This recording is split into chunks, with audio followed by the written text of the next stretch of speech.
उत्तर प्रदेश जनपद संबल की पुलिस फर्जी बीमा माफिया गिरोह के एक के बाद एक कई खुलासे कर चुकी है। लेकिन थाना बैजू पुलिस ने फर्जी बीमा माफिया गिरोह के 2 सदस्यों को गिरफ्तार कर जो खुलासा किया है वह अपने आप में शर्मसार करने वाला है,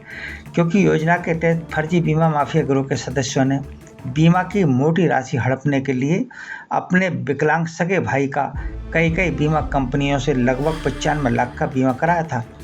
और बीमा की किस्तें भी स्वयं जमा करते रहे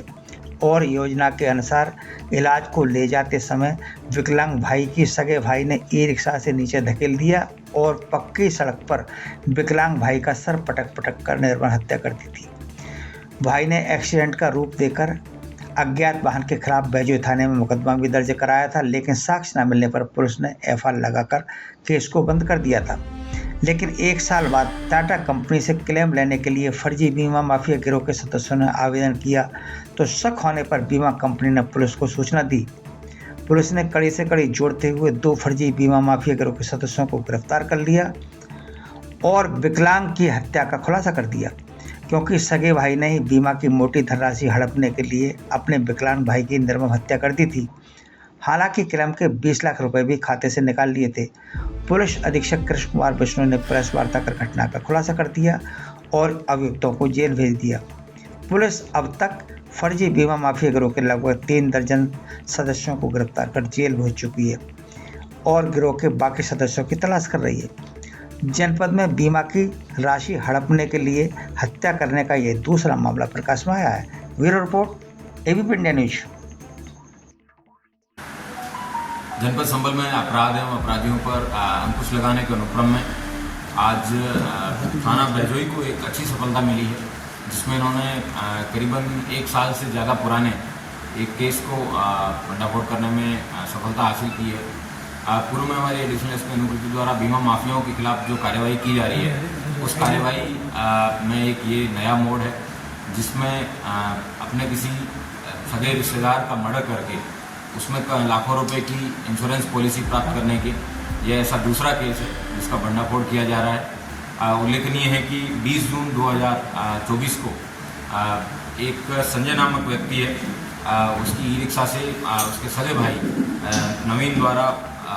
धक्का देकर उसको गिरा दिया था और उसके बाद में सड़क पर पीट कर उसको मार दिया था। मारने के बाद वो वहाँ से चला गया और उसका पंचायतनामा भरा उसने स्वयं ने, और वो ई रिक्शा से गिर जाने के नाम पर उसने पंचायतनामा भरा।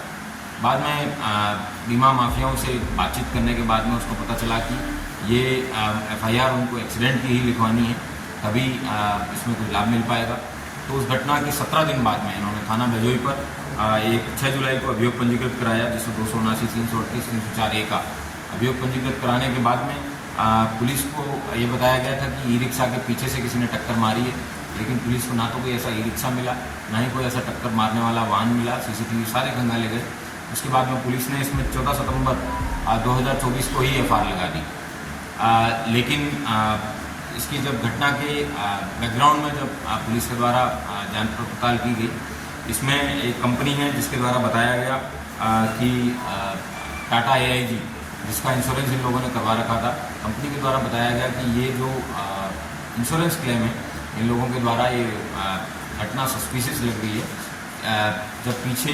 बीमा माफियाओं के खिलाफ जो मुहिम चल रही है उसको देखते हुए उनको लगा कि पुलिस कार्रवाई करेगी,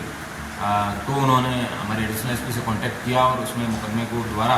रिव्यू करने के लिए बताया। जब पुलिस के द्वारा इसमें जब क्लोज लुक से दोबारा देखा गया और जब इन सभी लोगों से कड़ी पूछताछ की गई, तो पता चला कि इन बीमा माफियाओं के द्वारा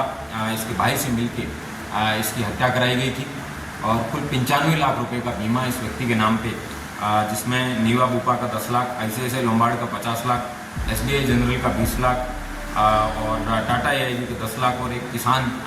सम्मान निधि के 5 लाख रुपए का, इस तरीके से कुल 95 लाख रुपए का बीमा करवाया था और 20 लाख रुपए इन लोगों ने ऑलरेडी प्राप्त कर लिए थे और बाकी कंपनियों से भी ये इंश्योरेंस क्लेम प्राप्त करने के प्रयास में थे। फिर इसी में ही पुलिस के द्वारा इसकी जाँच की गई है। इसमें जाँच में अखिलेश और राजू नाम के 2 व्यक्ति भी पकड़ में आए हैं, जिन लोगों के द्वारा इस तरीके के फर्जी बीमे कराए जाने का काम करवाया जाता है। यह भी उल्लेखनीय है कि मृतक जो है वो लकवाग्रस्त था, ना वो चल सकता था, शराब का भी आदी था, इसलिए उनको लगा कि ये सबसे परफेक्ट कैंडिडेट है उसको ढूंढ के इन लोगों के द्वारा उसकी हत्या कारित की गई है। टीम के द्वारा इस तरीके का अच्छा खुलासा करने में मेरे द्वारा इनको 10,000 रुपये के नगद इनाम से भी नवाजा जाएगा।